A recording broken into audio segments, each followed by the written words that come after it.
Hello friends, welcome to my channel. ഇന്നൊരു triple XL സൈസിലുള്ള ഒരു പാലാസോയുടെ കട്ടിങ് ആൻഡ് സ്റ്റിച്ചിങ് ആണ് കാണിക്കുന്നത്. ഇത് ഈ ഒരു രീതിയിൽ മെഷർമെൻ്റ് എടുത്തിട്ട് സ്റ്റിച്ച് ചെയ്താൽ ഒരു പ്രോബ്ലം ഇല്ലാതെ നമുക്ക് വെയർ ചെയ്യാൻ പറ്റും. നമ്മൾ തടിയുള്ളവരാകുമ്പോൾ എപ്പോഴും സെൻറ്റർ ഒരു പിടുത്തം, അതുപോലെ വെയർ ചെയ്ത് കഴിഞ്ഞാൽ ഇങ്ങനെ ഒരു കുടുക്കം വരിക, അങ്ങനത്തെ പ്രശ്നങ്ങളൊക്കെ വരാറുണ്ടല്ലോ. അപ്പോൾ ഈ ഒരു രീതിയിൽ കട്ട് ചെയ്ത് സ്റ്റിച്ച് ചെയ്തെടുത്താൽ അങ്ങനത്തെ ഒരു പ്രശ്നവും വരില്ല. അപ്പോൾ ഇതെങ്ങനെ കട്ട് ചെയ്യുന്നത് നോക്കാം. ഇത് ഞാൻ നമ്മൾ ചുരിദാർ ബിറ്റ് വാങ്ങിക്കുമ്പോൾ അതിൽ തന്നെ കിട്ടിയിട്ടുള്ള പാൻറ്റിൻ്റെ പീസാണ്. ഇതൊരു 2 മീറ്റർ ഉണ്ടാവും. ഇതാദ്യം നമുക്കൊന്ന് അയൺ ചെയ്തിട്ട് എടുക്കണം. ഈ ഒരു മടക്ക് ഭാഗമൊക്കെ വരുമ്പോൾ നമ്മുടെ മെഷർമെൻറ്റിലെല്ലാം വ്യത്യാസം വരും. അപ്പോൾ എപ്പോഴും നമ്മൾ എന്ത് കട്ട് ചെയ്യുമ്പോഴും ആദ്യം ഒന്ന് അയൺ ചെയ്തെടുക്കുക. 2ആക്കി മടക്കിയിട്ട് അയൺ ചെയ്തെടുക്കുക. നമ്മൾ ആദ്യം വിഡ്ത്ത് വൈസ് മടക്കിയിട്ട് വിഡ്ത്ത് വൈസ് മടക്കി കൊടുത്തിട്ട് പിന്നെ ലെങ്ത് വൈസിൽ മടക്കിയെടുക്കുകയാണ് ചെയ്യുന്നത്. അപ്പോൾ ആദ്യം ഞാനിതൊന്ന് അയൺ ചെയ്യട്ടെ. അപ്പോൾ ഇതാ അയൺ ചെയ്തിട്ട് ഞാൻ 4ആക്കി മടക്കിയിട്ടിട്ടുണ്ട്. ഈ ഒരു സൈഡിലേക്കാണ് ഓപ്പൺ സൈഡ് വന്നിരിക്കുന്നത്. ഞാൻ എപ്പോഴും അരവണ്ണമൊക്കെ മാർക്ക് ചെയ്യുക ഇതുപോലെ ഓപ്പൺ സൈഡിലാണ്. അപ്പോൾ നമുക്ക് ലാസ്റ്റ് അപ്പുറത്തെ ഫോൾഡിങ് സൈഡിൽ നിന്ന് നീളത്തിലുള്ള പീസുകളൊക്കെ ബാക്കി കിട്ടും. അപ്പോൾ നെക്ക് ഡിസൈൻ ചെയ്യാനോ അങ്ങനെ എന്തിനു വേണമെങ്കിലും എടുക്കാം. അപ്പോൾ അതുകൊണ്ട് എപ്പോഴും നമ്മൾ തുണി ലാഭിക്കാൻ വേണ്ടിയിട്ട് അരവണ്ണമൊക്കെ മാർക്ക് ചെയ്യുമ്പോൾ ഇതുപോലെ ഓപ്പൺ സൈഡിൽ മാർക്ക് ചെയ്യുക. ഈ സൈഡും ഓപ്പൺ ആണ്, അവിടെയാണ് നമ്മൾ ക്രോച്ച് ലെങ്ത്ത് മാർക്ക് ചെയ്യുന്നത്. ഈ ഒരു ഭാഗമാണ് ഫോൾഡിങ് ആയിട്ടുള്ളത്. ഇതിപ്പോൾ ഞാൻ ലെങ്ത് വൈസിൽ മടക്കിയിട്ടിട്ടുണ്ട്. ഇനി ഇതിൻ്റെ മെഷർമെൻറ്റുകൾ നമുക്ക് മാർക്ക് ചെയ്ത് കൊടുക്കാം. ഇപ്പോൾ പ്ലസ് സൈസിലുള്ളത് തയ്ക്കുമ്പോൾ എപ്പോഴും എന്തെങ്കിലും കൺഫ്യൂഷൻസ് ഒക്കെ വരുന്നവർക്ക് വേണ്ടിയിട്ടാണ് ഈ ഒരു വീഡിയോ. നമ്മളിങ്ങനെ തയ്ച്ചിട്ട് വെയർ ചെയ്ത് കഴിഞ്ഞാൽ ഒരു കുടുക്കാവോ അല്ലെങ്കിൽ ഒരു ഇങ്ങനെ ഇറുകി പിടിച്ച പോലെ അല്ലെങ്കിൽ വെയർ ചെയ്ത് കഴിഞ്ഞതിന് ശേഷം കയറിപ്പോവോ അങ്ങനെ ഒന്നും ചെയ്യില്ല. നല്ല പെർഫെക്റ്റ് ആയിട്ട് കിടക്കും. ആദ്യം നമുക്കിതിൻ്റെ ലെങ്ത്ത് മാർക്ക് ചെയ്യാം. ഞാനൊരു 40 ഇഞ്ചിലാണ് ലെങ്ത്ത് എടുക്കുന്നത്. ലെങ്ത്ത് മാർക്ക് ചെയ്യുന്നതിന് മുന്നേ ഈ ഒരു ഭാഗം ഒന്ന് കട്ട് ചെയ്തിട്ട് ലെവൽ ചെയ്ത് കൊടുക്കണം. ഇതൊന്ന് അങ്ങോട്ടും ഇങ്ങോട്ട് കയറി ഇറങ്ങിയ പോലെയാണ് നിൽക്കുന്നത്. അപ്പം അങ്ങനെ ഉണ്ടെങ്കിൽ ആദ്യം തന്നെ ഈ ഒരു ഭാഗം കറക്റ്റ് ചെയ്തിട്ട് വേണം മെഷർമെൻറ്റ്സ് ഒക്കെ മാർക്ക് ചെയ്ത് കൊടുക്കാൻ. ഞാൻ ലെങ്ത്ത് മാർക്ക് ചെയ്യുന്നത് 40 ഇഞ്ചാണ്. ഒരു 2 ഇഞ്ച് ആദ്യം ഇവിടെ മാർക്ക് ചെയ്ത് കൊടുക്കുക. നമുക്ക് ഇലാസ്റ്റിക് ഇട്ട് കൊടുക്കാൻ മടക്കി തുന്നാൻ വേണ്ടിയിട്ടാണ് ഇവിടെ 2 ഇഞ്ച് കൊടുക്കുന്നത്. അതെല്ലാം അടക്കമാണ് ഞാൻ 40 ഇഞ്ച് മാർക്ക് ചെയ്ത് കൊടുക്കുന്നത്. 40 ഇഞ്ച് ലെങ്ത്ത് മാർക്ക് ചെയ്ത് കൊടുത്തിട്ടുണ്ട്. ഇനി ലെങ്ത്ത് മാർക്ക് ചെയ്ത ഭാഗത്ത് നമുക്ക് അടിവീതി മാർക്ക് ചെയ്ത് കൊടുക്കുക. ഞാനിപ്പോൾ ഒരു 10 ഇഞ്ചാണ് ഇതിൻ്റെ അടിയിലെ ലൂസ് എടുക്കുന്നത്. നിങ്ങൾക്ക് എത്ര ഇഞ്ചാണോ വേണ്ടത് നോക്കിയിട്ട് അത് മാർക്ക് ചെയ്ത് കൊടുക്കുക. 10, 12, 14 അങ്ങനെ ഒരുപാട് ഫ്ലെയർ വേണമെങ്കിൽ അതിനനുസരിച്ചിട്ട് മാർക്ക് ചെയ്ത് കൊടുക്കുക. ഇവിടെ സ്ട്രെയിറ്റ് ആയിട്ട് ഒരു ലൈൻ വരച്ച് കൊടുക്കുക. ഈ ഭാഗത്ത് ഇപ്പോൾ നമ്മളിവിടെ കട്ട് ചെയ്ത് ലെവലാക്കി കൊടുത്തില്ലേ, ആ ഒരു ഭാഗത്തിന് അരവണ്ണം മാർക്ക് ചെയ്ത് കൊടുക്കണം.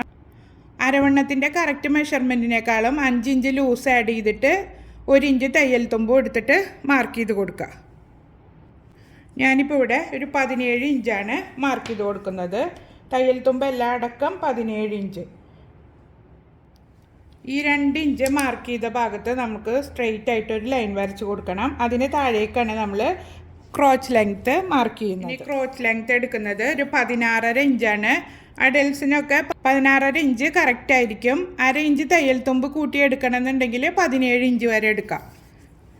ഒരുപാട് ലെങ്ത്ത് ആയാൽ ക്രോച്ച് ലെങ്ത്ത് കൂടിപ്പോയാൽ കാല് കൂട്ടി വരയാനുള്ള സാധ്യത കൂടുതലാണ്. അപ്പോൾ അതുകൊണ്ട് ഒരു 16.5 ഇഞ്ചോളം മതിയാവും. നിങ്ങൾ ഷോപ്പ് നടത്തുന്നവരാണെങ്കിൽ റെഡിമെയ്ഡായിട്ട് തയ്ച്ചിടണമെന്നുണ്ടെങ്കിൽ ഈ ഒരു മെഷർമെൻറ്റിൽ തയ്ച്ചിട്ടാൽ പ്ലസ് സൈസ് ഉള്ളവർക്ക് വളരെ യൂസ്ഫുള്ളായിരിക്കും. ഒരു 16.5 ഇഞ്ച് മാർക്ക് ചെയ്ത് കൊടുക്കുക. ഈ 2 ഇഞ്ച് മാർക്ക് ചെയ്തതിൻ്റെ താഴേക്ക് വേണം നമ്മൾ 16.5 ഇഞ്ച് മാർക്ക് ചെയ്ത് കൊടുക്കാൻ. അത് എപ്പോഴും ശ്രദ്ധിക്കണം. എന്നിട്ട് ഇതൊരു സ്ട്രെയിറ്റ് ലൈനായിട്ട് വരച്ച് കൊടുക്കുക.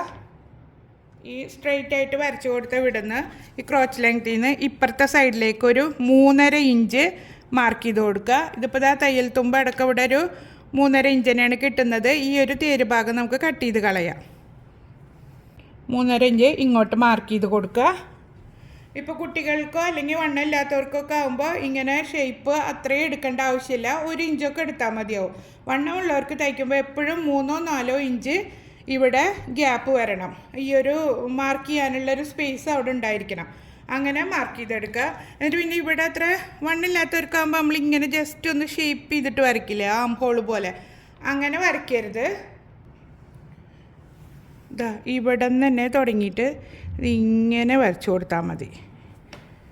അല്ലാണ്ട് കറക്റ്റ് ഷേപ്പിൽ വരച്ചു കൊടുക്കരുത്. കറക്റ്റ് ഷേപ്പ് ആകുമ്പോൾ ഇവിടെ പിടുത്തം വരും. ഈ ഒരു രീതിയിൽ വരച്ചു കൊടുത്താൽ അങ്ങനത്തെ പ്രശ്നമൊന്നും ഉണ്ടാവില്ല. നല്ല ലൂസ് കിട്ടും നമുക്ക് ഈ ഒരു ഭാഗത്ത്. അടിവീതിയിൽ നിന്ന് ക്രോച്ചിൻ്റെ ഭാഗത്തേക്ക് നമുക്കിങ്ങനെ ചെരിച്ച് വരച്ചു കൊടുക്കാം.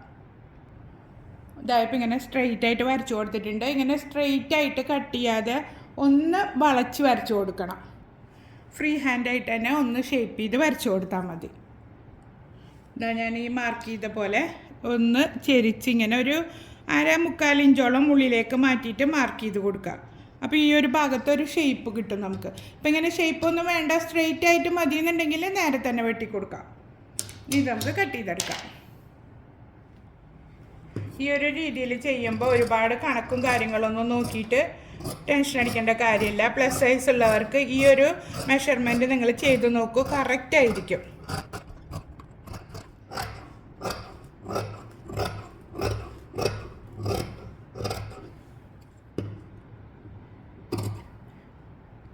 ഈ ഒരു ഭാഗം കട്ട് ചെയ്യുമ്പോൾ 1 ഇഞ്ചോളം ഇപ്പുറത്തേക്ക് നീക്കിയിട്ട് ഈ ഒരു രീതിയിൽ കട്ട് ചെയ്ത് കൊടുക്കുക.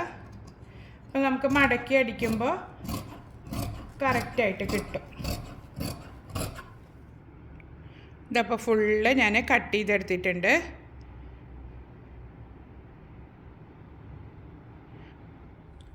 ഇനി നമുക്ക് സ്റ്റിച്ച് ചെയ്തെടുക്കാം. നല്ല പുറം നോക്കിയിട്ട് ഒരുപോലെ വെച്ചിട്ട് ആദ്യം ക്രോച്ച് ലെങ്ത്ത് യോജിപ്പിച്ചെടുക്കാം. ഒന്ന് ലോക്ക് ചെയ്തിട്ട് തയ്ക്കുക. എപ്പോഴും നമ്മൾ തയ്ക്കുമ്പോൾ ലോക്ക് ചെയ്ത് തയ്ക്കുക. അതുപോലെ തന്നെ ഡബിൾ സ്റ്റിച്ചും ചെയ്തെടുക്കുക.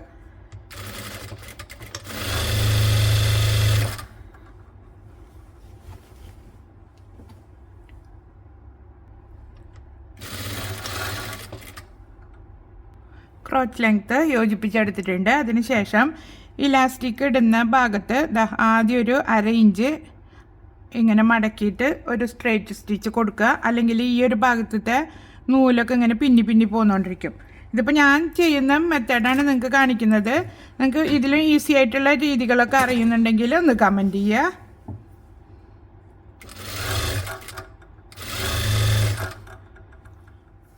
ഇലാസ്റ്റിക് ഇതുപോലെ വെച്ചിട്ട് ഒന്ന് മടക്കി നോക്കുക എത്രത്തോളം മടക്കണം എന്നുള്ളത്.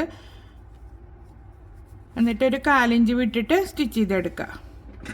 ഫുള്ള് സ്റ്റിച്ച് ചെയ്തെടുത്തിട്ടുണ്ട്. ഈ ഒരു ഭാഗത്തൊരു 1.5 ഇഞ്ചെങ്കിലും വിട്ടിട്ട് തയ്യൽ നിർത്തുക. അതിനുള്ളിലൂടെ നമുക്ക് ഇലാസ്റ്റിക് ഇട്ട് കൊടുക്കാം. പല രീതികളിൽ ഇലാസ്റ്റിക് ഇട്ട് കൊടുക്കാൻ പറ്റും. പക്ഷെ ഞാൻ എപ്പോഴും ഈ ഒരു രീതിയിലാണ് ചെയ്യാറ്. എനിക്ക് ഈസി ആയിട്ട് തോന്നിയിട്ടുള്ള മെത്തേഡാണിത്. നിങ്ങൾക്ക് വേറെയുള്ള രീതിയാണ് താല്പര്യം എന്ന് വെച്ചാൽ അതുപോലെ ഇലാസ്റ്റിക് വെച്ചിട്ട് സ്റ്റിച്ച് ചെയ്തെടുക്കുക. ഇലാസ്റ്റിക് ഇനി 2 സൈഡും ഒരുപോലെ വെച്ചിട്ട് ഇതുപോലെ ഒന്നിന് മുകളിലേക്ക് ഇങ്ങനെ വെച്ച് കൊടുത്തിട്ട് സ്റ്റിച്ച് ചെയ്തെടുക്കുക.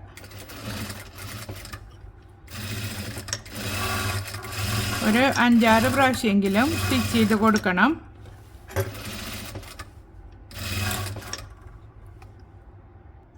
ഇലാസ്റ്റിക് സ്റ്റിച്ച് ചെയ്തെടുത്തിട്ടുണ്ട്.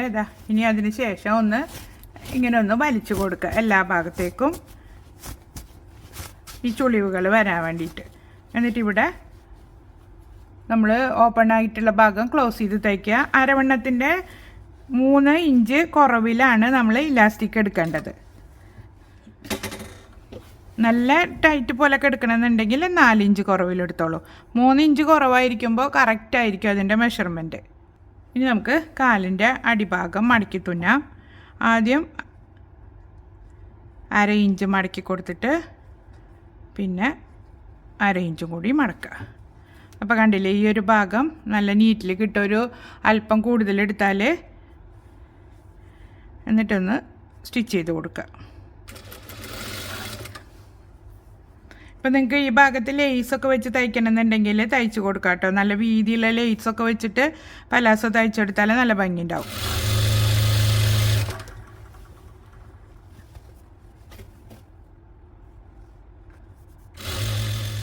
അപ്പോൾ 2 സൈഡും സ്റ്റിച്ച് ചെയ്തെടുത്തിട്ടുണ്ട്. ഇനി നമുക്ക് കൂട്ടി തയ്ക്കാം. നമ്മൾ സ്റ്റിച്ച് ചെയ്തെടുക്കുമ്പോൾ എപ്പോഴും സെൻറ്റർ ഒരേപോലെയാണോ എന്ന് നോക്കണം. അങ്ങോട്ടും ഇങ്ങോട്ടും നീങ്ങി നിന്നിട്ടുണ്ടെങ്കിൽ ശരിയാവില്ല. അപ്പോൾ അതുകൊണ്ട് താഴത്തെ കാലുഭാഗം അങ്ങോട്ടും ഇങ്ങോട്ടും വേരിയേഷൻ വന്നാലും നമുക്ക് ശരിയാക്കി എടുക്കാം. പക്ഷേ സെൻറ്റർ കറക്റ്റ് അല്ലെങ്കിൽ പ്രശ്നമാവും. അപ്പോൾ അതുകൊണ്ട് ആദ്യം ഈ ഒരു 2 സൈഡിൽ നിന്ന് നോക്കുക കറക്റ്റായിട്ട് സെൻറ്റർ കിട്ടുന്നുണ്ടോ എന്നുള്ളത്. എന്നിട്ട് വേണം കാല് കൂട്ടിയടിക്കാൻ. അതുമാതിരി സെൻറ്റർ സ്റ്റിച്ച് ചെയ്തെടുക്കുമ്പോൾ ഒരു 3-4 സ്റ്റിച്ച് കൂടുതലായിട്ട് കൊടുക്കുക. അപ്പോൾ അവിടെ ഇങ്ങനെ പൊട്ടിക്കീറുക ഒന്നും ചെയ്യില്ല. നമ്മൾ പുറത്ത് തയ്ച്ചു കൊടുക്കുമ്പോൾ അങ്ങനെയുള്ള കാര്യങ്ങളൊക്കെ ശ്രദ്ധിച്ചിട്ട് തയ്ച്ചു കൊടുത്താൽ നമുക്ക് ഓർഡറുകളൊക്കെ കിട്ടും. കാരണം തയ്യൽ വിട്ടു പോവുകയോ ഒന്നും ചെയ്യാണ്ടാവുമ്പോൾ കസ്റ്റമേഴ്സിന് നല്ല പോലെ ഇഷ്ടപ്പെടും.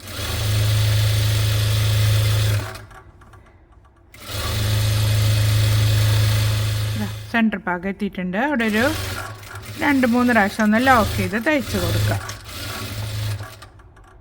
അതാ ഫുള്ളായിട്ട് സ്റ്റിച്ച് ചെയ്തിട്ടുണ്ട്. ഇനി ഈ ഒരു ഭാഗം ഡബിൾ സ്റ്റിച്ച് ചെയ്ത് കഴിഞ്ഞാൽ നമ്മൾ പലാസോ പാൻറ്റിൻ്റെ സ്റ്റിച്ചിങ് കഴിഞ്ഞിട്ടുണ്ട്. പാൻറ്റ് കട്ട് ചെയ്യാനും തയ്ക്കാനും കൂടിയിട്ട് ഒരു അരമണിക്കൂറേ വേണ്ടുള്ളൂ. അരമണിക്കൂറും വേണ്ട, എന്നാലും ഒരു അരമണിക്കൂറിൻ്റെ ഉള്ളിൽ നമുക്ക് ഈ പണികളെല്ലാം ചെയ്ത് തീർക്കാം. അപ്പോൾ അതാ പാൻറ്റ് ഫുള്ള് സ്റ്റിച്ച് ചെയ്തെടുത്തിട്ടുണ്ട്. കണ്ടില്ലേ, നല്ല ലൂസിലാണ് കിട്ടിയിരിക്കുന്നത്. അപ്പോൾ ഈ രീതിയിൽ സ്റ്റിച്ച് ചെയ്ത് നോക്കുക. എത്ര വണ്ണമുള്ളവരാണെങ്കിലും ഈ ഒരു രീതിയിൽ കട്ട് ചെയ്ത് സ്റ്റിച്ച് ചെയ്തെടുക്കുക. ഒരു കുഴപ്പമില്ലാതെ സ്റ്റിച്ച് ചെയ്തെടുക്കാൻ പറ്റും. അപ്പോൾ നിങ്ങൾക്ക് ഇതുപോലുള്ള വീഡിയോസ് ഇഷ്ടമാവുന്നുണ്ടെങ്കിൽ എൻ്റെ ചാനലൊന്ന് സബ്സ്ക്രൈബ് ചെയ്യുക. ഫ്രണ്ട്സിനും റിലേറ്റീവ്സിനും ഷെയർ ചെയ്ത് കൊടുക്കുക. അപ്പോൾ അടുത്തൊരു വീഡിയോയുമായിട്ട് വീണ്ടും കാണാം. Thank you for watching.